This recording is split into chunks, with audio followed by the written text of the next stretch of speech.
Salut à tous et bienvenue sur Épanouissement personnel à travers la maîtrise de soi. Aujourd'hui, nous allons plonger dans une exploration fascinante des enseignements stoïciens appliqués sur l'humain et la colère.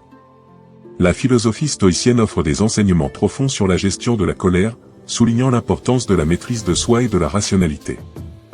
Alors, si vous êtes prêt à entreprendre un voyage vers une vie plus avertie et éclairée, abonnez-vous, activez la cloche de notification et préparez-vous à découvrir quelques pensées stoïciennes sur l'humain et la colère.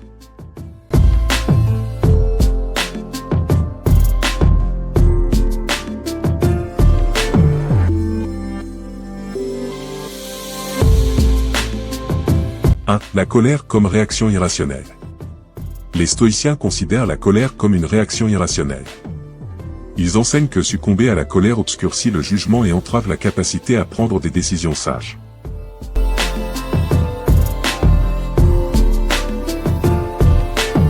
La colère comme affaire personnelle.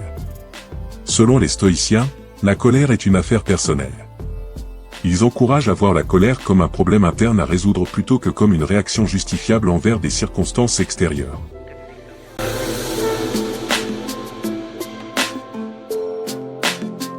La maîtrise de soi face à la colère. La maîtrise de soi est centrale dans la gestion de la colère selon les stoïciens. Ils soulignent que l'individu a le pouvoir de contrôler ses réactions émotionnelles et de choisir une réponse plus équilibrée.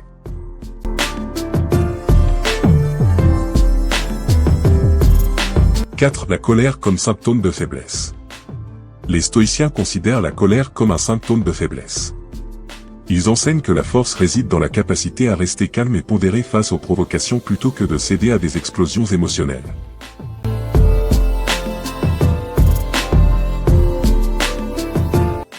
L'examen de la cause de la colère.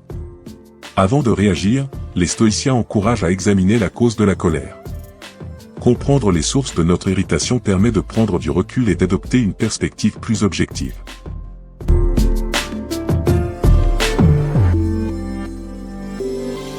L'éphémérité des causes de colère. Il rappelle que la plupart des causes de colère sont éphémères.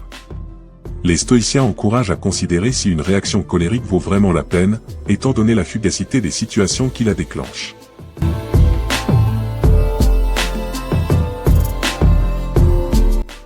Le principe de l'amor fati. La pratique de l'amor fati, l'amour du destin, est recommandée par les stoïciens.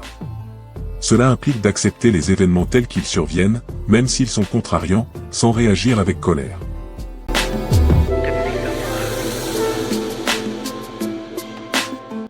La colère comme ennemi de la raison. La colère est perçue comme l'ennemi de la raison par les stoïciens. Ils enseignent que la rationalité est compromise lorsque la colère prend le dessus, entraînant des décisions impulsives et irrationnelles.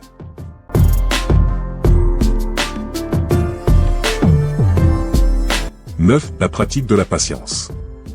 La patience est préconisée comme antidote à la colère. Les stoïciens encouragent à développer une patience constante face aux défis, permettant ainsi de maintenir une sérénité intérieure.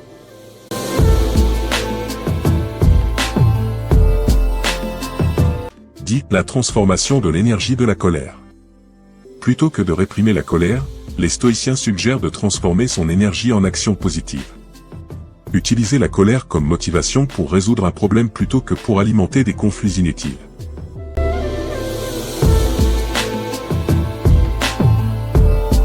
En résumé, les pensées stoïciennes sur la colère mettent en avant la maîtrise de soi, la rationalité et la patience comme moyen de transcender cette émotion destructrice.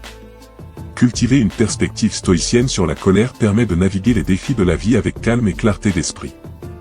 Merci de vous être joint à nous aujourd'hui pour explorer ces pensées stoïciennes sur les réflexions profondes sur l'humain et la colère. N'oubliez pas que chaque défi est une opportunité de croissance, et que la clé réside souvent dans notre attitude face aux circonstances. En embrassant la sagesse stoïcienne, nous découvrons le pouvoir de la maîtrise de soi, de la gratitude et de la persévérance. Continuez à cultiver votre force intérieure et à chercher la sagesse dans chaque expérience. Si vous avez apprécié cette exploration, n'hésitez pas à partager vos réflexions dans les commentaires. Ensemble, construisons une communauté motivée et résiliente. Restez inspirés, restez stoïciens, et rappelez-vous, votre voyage vers une vie pleine de sens et de succès est une aventure quotidienne. Merci encore, et à bientôt sur Épanouissement personnel à travers la maîtrise de soi.